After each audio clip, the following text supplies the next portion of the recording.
أعوذ بالله من الشيطان الرجيم. بسم الله الرحمن الرحيم. الحمد لله الذي فضل شهر رمضان على سائر الشهور حيث شرفه بإنزال القرآن فيه، والصلاة والسلام على رسول الله المصطفى محمد بن عبد الله. اللهم صل وسلم وبارك عليه وعلى آله وأصحابه أجمعين، وبعد. Assalamu alaikum wapendwa wanamizani na Waislamu kwa ujumla.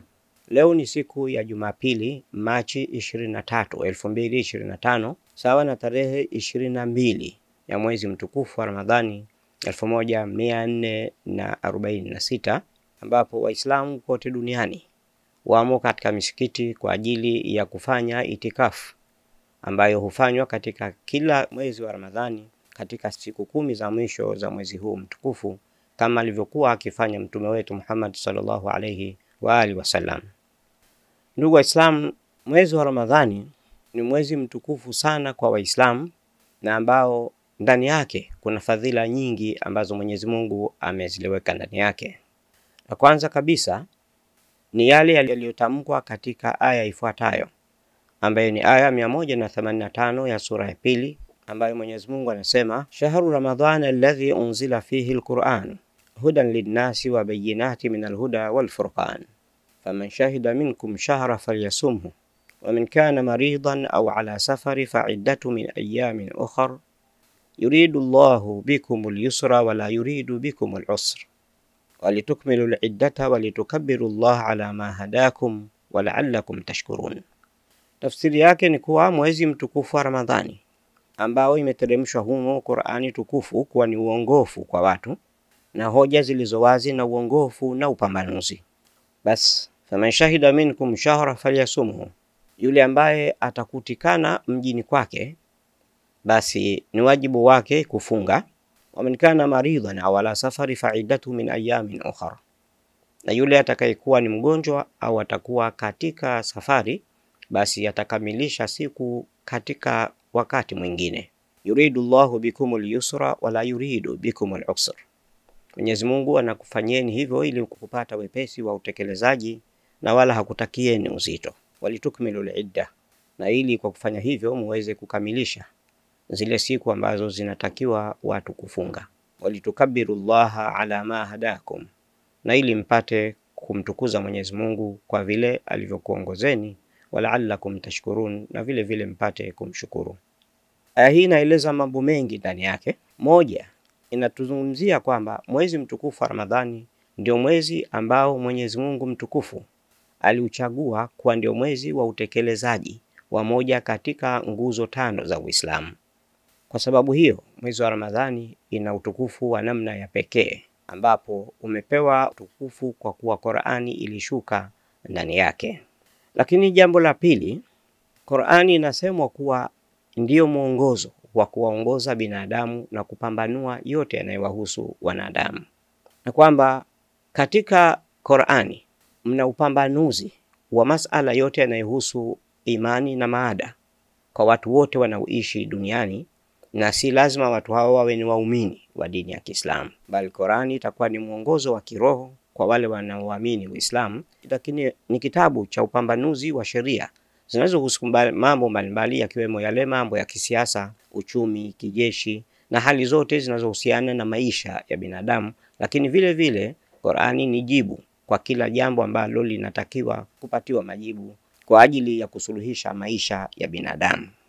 Kadhalika Mwenyezi Mungu ameutukuza mwezi huu wa Ramadhani kwa kufanya ndio mwezi hasa wa kufunga, na akaufanya kuwa ni msimu ndani yake wa kuweza kuchuma yaliyokuwa mengi ya kheri, lakini vile vile ni mwezi kwa ajili ya kupata msamaha utokao kwa Mwenyezi Mungu.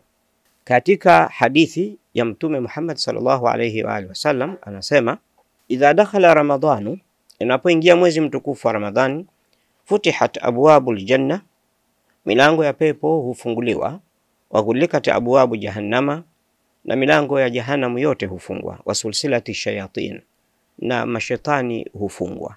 Hii ni kwa sababu shaitani na vishawishi vyake visiweze kuwakurubia waumini ambao wanataka kujikurubisha kwa Mwenyezi Mungu kwa kufanya ibada mbalimbali na kutubia makosa waliokuwa wameyafanya katika kipindi chote cha kabla ya mwezi wa Ramadhani. Kwa msingi huo, Mwenyezi Mungu na kwa kututakia kheri, kuna kuziba mianya inayoweza kuzuia mtu asiweze kupata kheri zilizomo ndani ya Ramadhani, Mwenyezi Mungu anaifunga milango ya moto na anaifungua wazi milango ya pepo kwa anayetaka kuingia peponi, na mashaitani ambao huwasumbua watu kwa kuwashawishi kumwasi Mwenyezi Mungu, nao vile vile huwa wamefungwa kwa minyororo ili wasiweze kuwasumbua watu.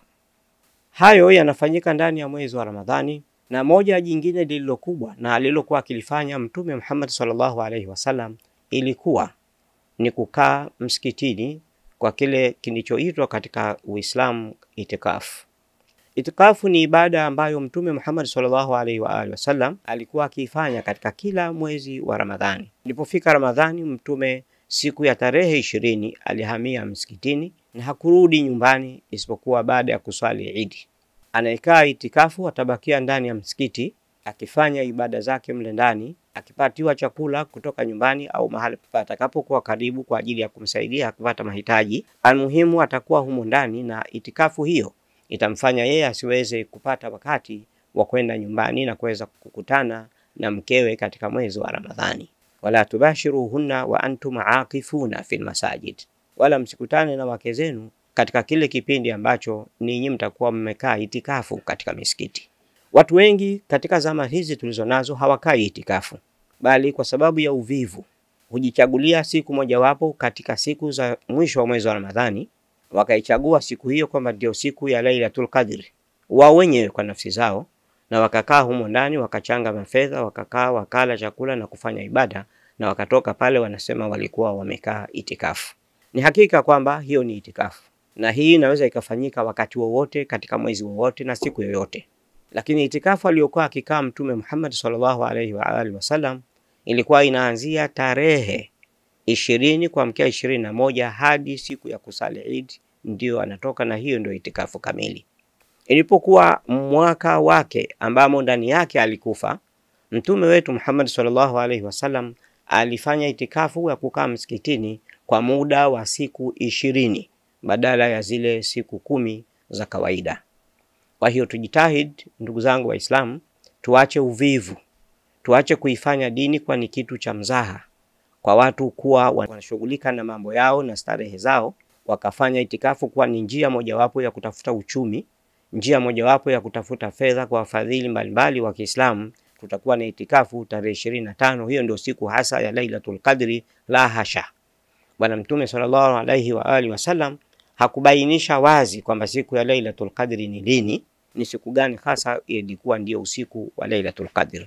Vile vile mafuhumu ambayo inatakiwa kusahihishwa ni kwamba Lailatul Qadri ni usiku, kwa sababu wako baadhi yetu wanaodhani kuwa ili Lailatul Qadri upate ule usiku, wanahisi kwamba kuwa kuna vitu fulani vinatokezea siku hiyo, mtu ataona malaika, ataona kitu kile na hiki, huyo ndo amefaulu Lailatul Qadri. La hasha, mtu yoyote atakayeswali usiku wa Lailatul Qadri baada al-maghrib na kabla tulu'i al-fajr, ndani ya usiku huo atakuwa amefanya ibada ndani ya usiku wa Lailatul Qadr, usiku ambao Qur'ani inasema Lailatul Qadr khairun min alfi shahr. Usiku wa Lailatul Qadr ni bora kuliko miezi 1000 tunayoihesabu, usiku mmoja tu. Na huwezi kuupata usiku huo kwa kubabaisha, ni lazima ukae itikafu, kwa maana ya zile siku 10 uwe ndani ya msikiti ufanye ibada. Na kama una kazi, basi utafanya itikafu kwa muda. Asubuhi unakwenda kazini na unarudi kwa ajili ya itikafu wakati wa usiku na kuendelea, ili usiweze kuikosa ile siku ya Lailatul Qadr. Hiyo ni miongoni mwa ibada zilizokubwa zaidi. Lakini nyingine ambalo linasemwa kuwa ni kubwa sana na ambalo tunatakiwa Waislamu kulikumbuka hasa katika masiku haya ya mwisho wa mwezi wa Ramadhani ni kutoa sadaka. Katika kutoa sadaka ndani ya mwezi wa Ramadhani ni ibada kubwa sana na ina faida kubwa, na ina faida pia ya kiroho na ina faida pia za kimwili. Hii ni kwa sababu kwa heshima na utukufu wa mwezi mtukufu wa Ramadhani, yeyote yule anayefanya ibada ndani ya Ramadhani, aina yoyote ya ibada yake italipwa mara 2 ya ibada hiyo hiyo inapokuwa imefanywa katika mwezi usiokuwa wa Ramadhani. Hii maana yake ni kwamba ndani ya Ramadhani kila ibada anayoifanya mwanadamu analipwa mara mbili ya vile ambavyo angelipwa siku nyingine.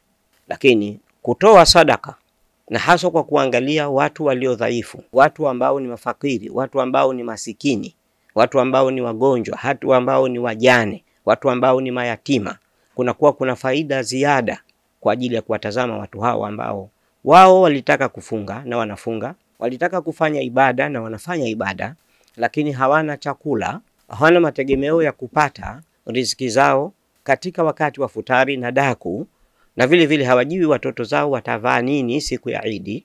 Basi jambo hili atakayelifanya ndani ya mwezi wa Ramadhani anahesabika kuwa amefanya ibada kubwa sana ukilinganisha na anayefanya jambo kama hilo hilo katika mwezi usiokuwa wa Ramadhani, kwa sababu utakuwa umemjalia yule ambaye asiyekuwa na uwezo kuweza kujikimu na kumuondolea wasiwasi, na akafanya ibada yake huku ameamini kuwa kile anachokihitajia kwa ajili ya kula na watoto na familia yake kinapatikana.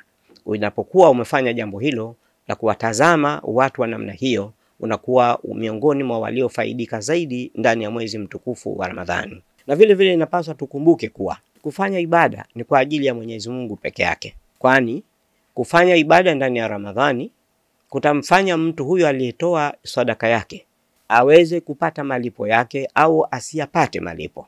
Na ushahidi wa hiyo ni kwamba Bwana Mtume sallallahu alayhi wa alihi wasallam anasema sadaka iliyo bora ni kutoa sadaka hiyo ndani ya mwezi mtukufu wa Ramadhani.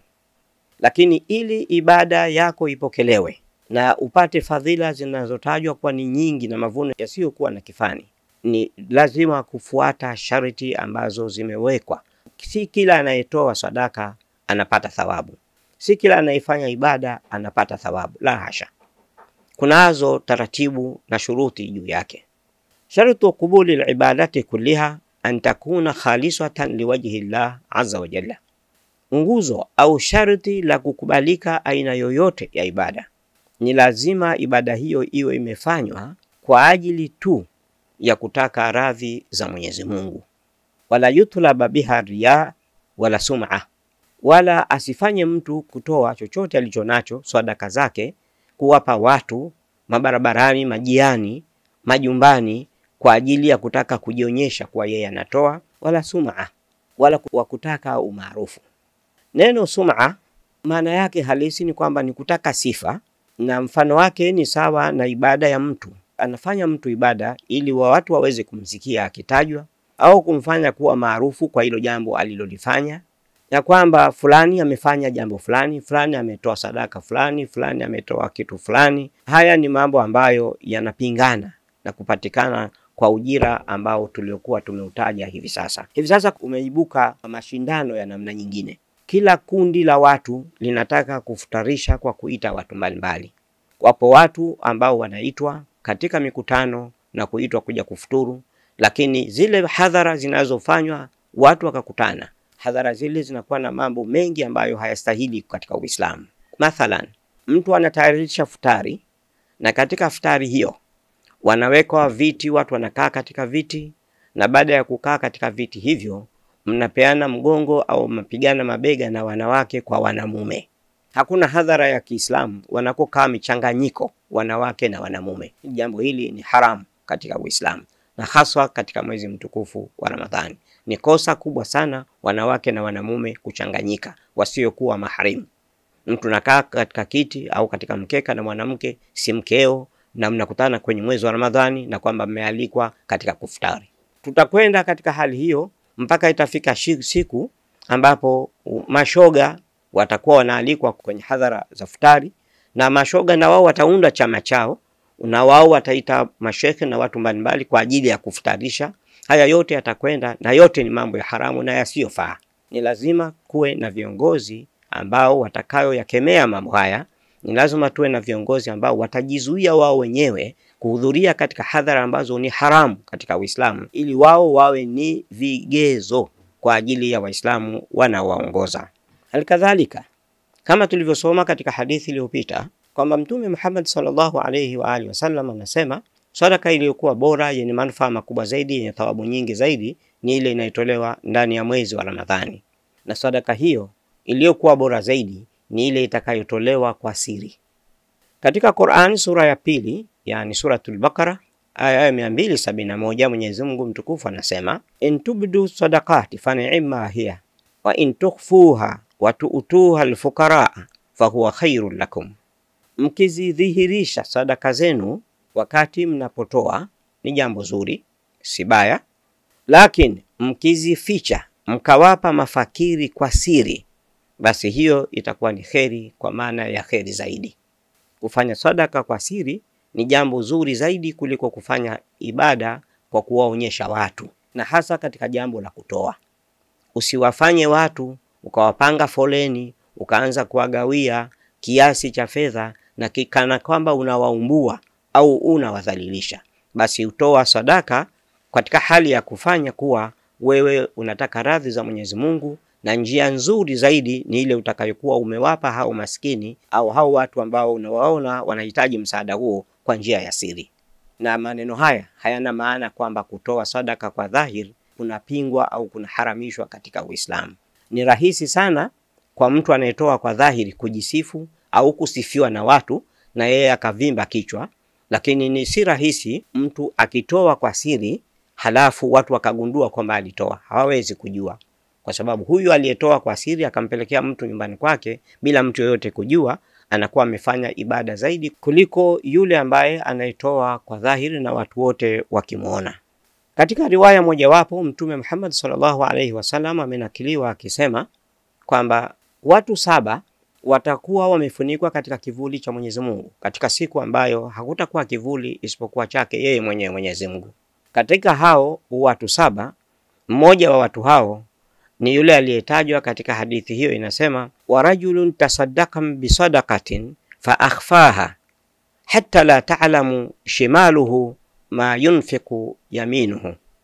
Mmoja katika watu hao ni yule anayetoa sadaka yake akampa mtu kwa njia ya siri, maana yake akaificha ile sadaka yake, hatta la ta'lama shimaluhu, hata mkono wake wa shoto usijue ma tunfiqu yaminuhu, kile kilichotolewa na mkono wake wa kulia. Utaona kwa maelekezo haya Mtume sallallahu alayhi wa alihi wasallam anatufundisha kwamba sadaka iliyokuwa bora zaidi ni ile anayepewa mtu kwa siri, watu wengine wasijue, ili usipate shaka ya kuwa umefanya kwa ajili ya kuonekana kwa watu, lakini watu pia wasikuone kwamba wewe umekwenda kutoa na jambo hilo likamtia fedheha na aibu na kumdhalilisha yule ambaye anapewa. Kwa wale wanaodhamiriwa kutoa sadaka zao kwa ajili ya kutaraji kupata malipo kutoka kwa Mwenyezi Mungu, watakuwa hawana budi kukithirisha sadaka zao, kwa mfano wa vile ambavyo alivyokuwa akitoa sadaka hizo Imamu Ali bin Hussein almaarufu Zainul Abidin, ambaye ni maarufu kwa jina hilo. Zainul Abidin ni mmoja kati ya wanazuoni wakubwa katika wajukuu wa Mtume Muhammad sallallahu alayhi wa alihi wasallam, wa huwa alwahidu alladhi baqiya min abna'i al-Husayn, na huyu ndio alikuwa wa pekee aliyebaki katika watoto wa Imamu Hussein bin Ali, mtoto wa Sayyidina Ali, kwa sababu kulluhum matu fi mawqi'ati Karbala, ma baqiya min auladihi illa hadha rajulun tayyibun tahir wa huwa alimun faqihun mujtahid. Katika mauaji yaliyofanyika kule Karbala, aliuliwa watoto wa Sayyidina Hussein na wote walikufa katika vita vile isipokuwa alibaki huyu. Basi Hussein huyu ndiye anayemzaa huyu anayeitwa Ali bin Hussein au Zainul Abidin. Kana min shiddati harsihi ala musaadati alfuqara wa i'taihim almala walmaunata watta'ama. Moja katika mambo yaliyokuwa yakiusumbua sana moyo wake, aliyekuwa na pupa sana katika mambo aliyokuwa na pupa nayo, yaliyokuwa yakidhuru akili yake na moyo wake asipate utulivu, ni ile kutafuta njia ya kuweza kuwasaidia na kuwapa mali ama pesa kamili na chakula na mahitaji mengine mafakiri, min ghairi an ya'rifu, bila wao wenyewe kujua, huwa alladhi yu'tihim, kwamba yeye ndio anayewapa chakula kile. Na hapa sasa italazimu kujua, kwa sababu tuvijue kwamba ni nini kilichokuwa akifanya huyu Zainul Abidin. Faqad jaa fi siyari a'lamin nubala, imekuja katika kitabu hicho Siyari A'lamin Nubala, wakati akizungumziwa Imam Zainul Abidin Imamu Ali bin Hussein kwamba mtu huyu alikuwa ni mtu ambaye alikuwa na hadhi, alikuwa na heshima, alikuwa mcha Mungu, alikuwa mwadilifu, alikuwa ni mwanachuoni mkubwa kabisa, na ni mtu ambaye alikuwa ameshughulika na ibada katika maisha yake yote. Alikuwa akifanya nini? Alikuwa anazipelekea chakula kama sadaka na fedha familia 100 katika mji aliyokuwa akiishi. Alikuwa akichukua mfuko ambao ndani yake ameweka chakula, ameweka pesa na vitu vingine ambavyo ni kwa ajili ya matumizi ya watu, na kisha inapoingia usiku anapita nyumba moja baada ya nyingine hadi nyumba 100. Anakwenda kwenye nyumba, anaweka yule mzigo chini, anaweka kis, maana yake mfuko ambao ndani yake mna chakula, mna pesa na mahitaji mengine. Kisha baada ya hapo anaugonga ule mlango. Anapogonga mlango, akiona ishara kwamba watu wamesikia, yeye anakimbia, anakwenda kujificha, anakwenda kwenye nyumba nyingine. Amefanya hivyo kwa ajili ya nyumba 100, familia 100. Na unaweza kufikiri wewe mwenyewe na wewe na mimi kwa familia 100 zinaweza kuwa na watu wangapi? Na hawakuelewa watu ni nani aliyekuwa akiwapelekea chakula, hawakuweza kuelewa. Mwandishi katika kitabu chake anasema, falama hadaratuhu alwafatu wa mata Zainul Abidin radhiyallahu ta'ala anhu wa arda, alipokufa Imamu Zainul Abidin, fahaulai 100 aila, zile familia 100 zilizokuwa zinakuta chakula katika milango ya nyumba zao, lam yaud yasilu ilaihim 100 kis, faarafu anna Zainul Abidin huwa alladhi kana yursilu lahum al-amwal wal mauna. Alipokufa wale watu wa familia zile 100, ndipo sasa wakapata tafsiri kwamba hakuna mwingine aliyekuwa anatuletea chakula isipokuwa ni Imam Zainul Abidin, kwa sababu baada ya pale hakuna tena chakula kilichokuwa kikifika milangoni kwao baada ya imamu kufa.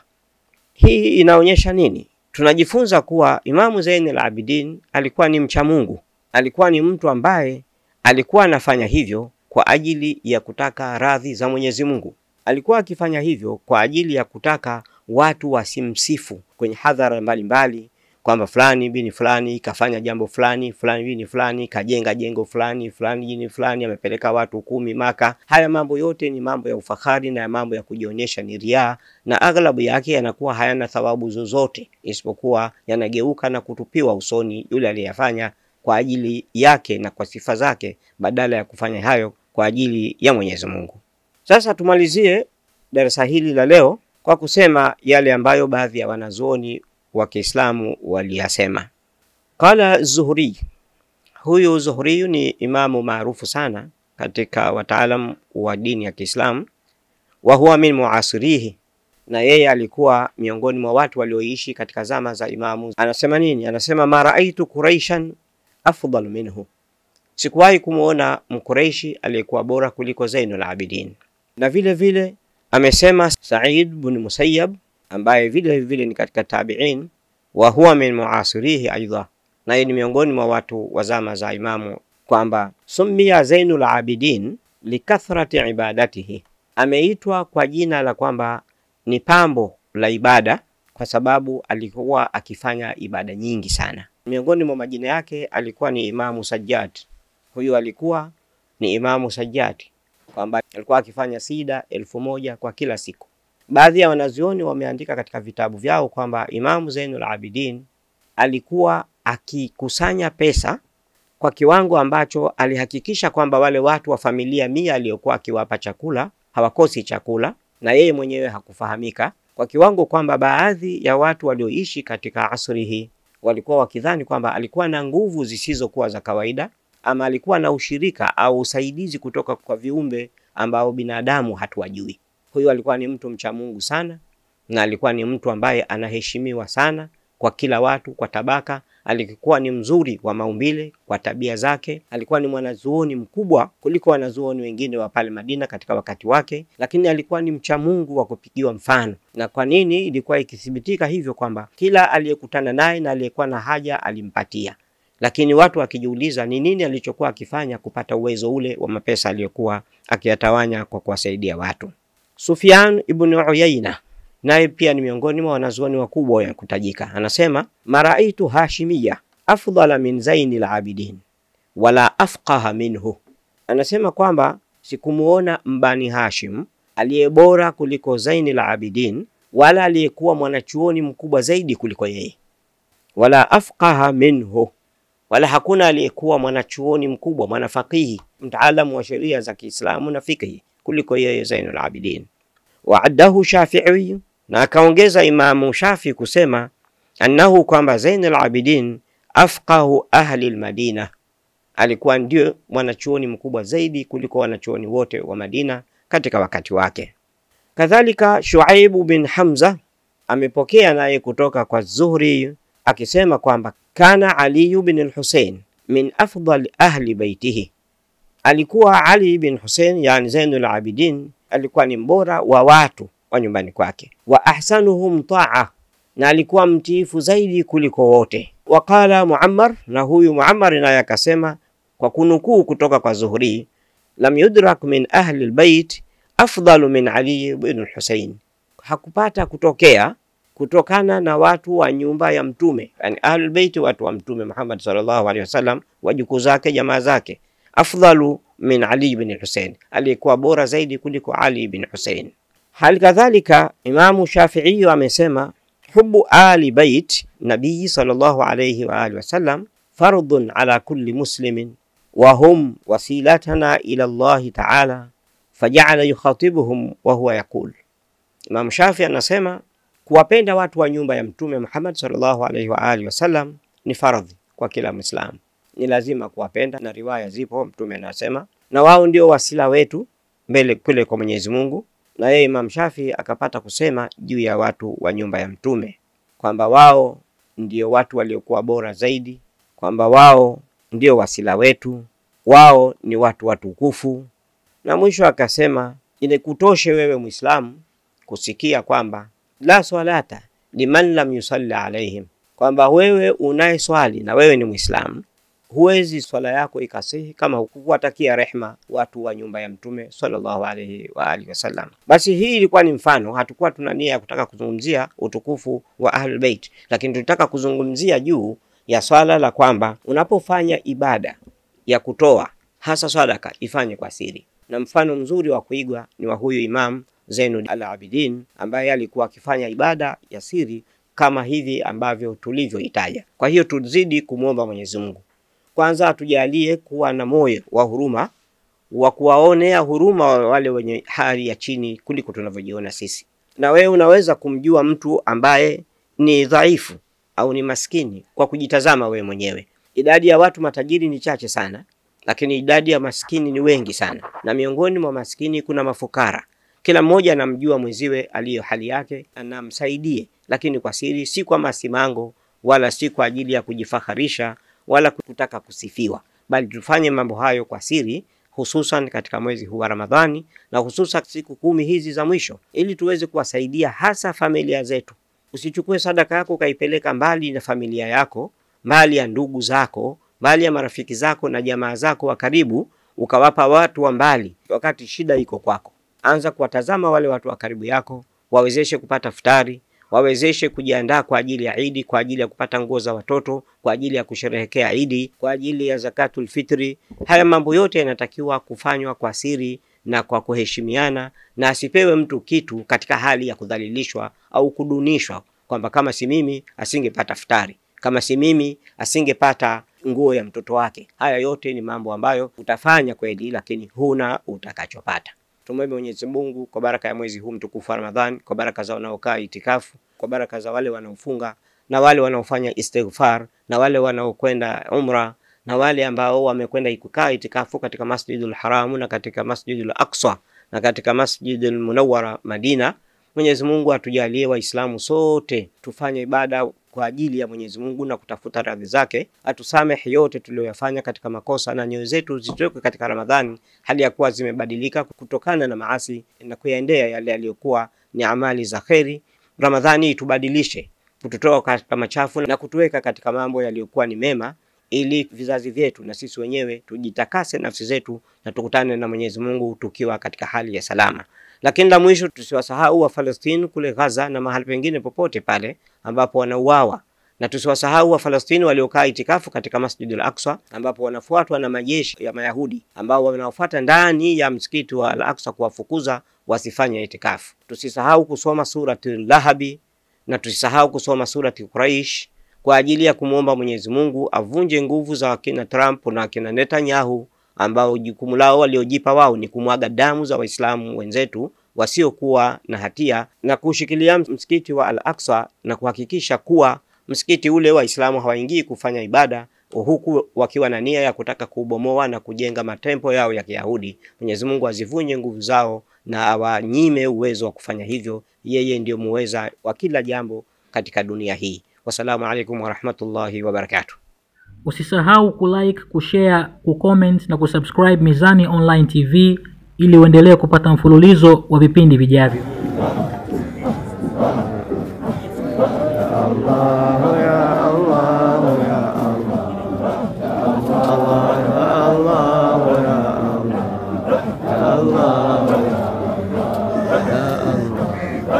Allah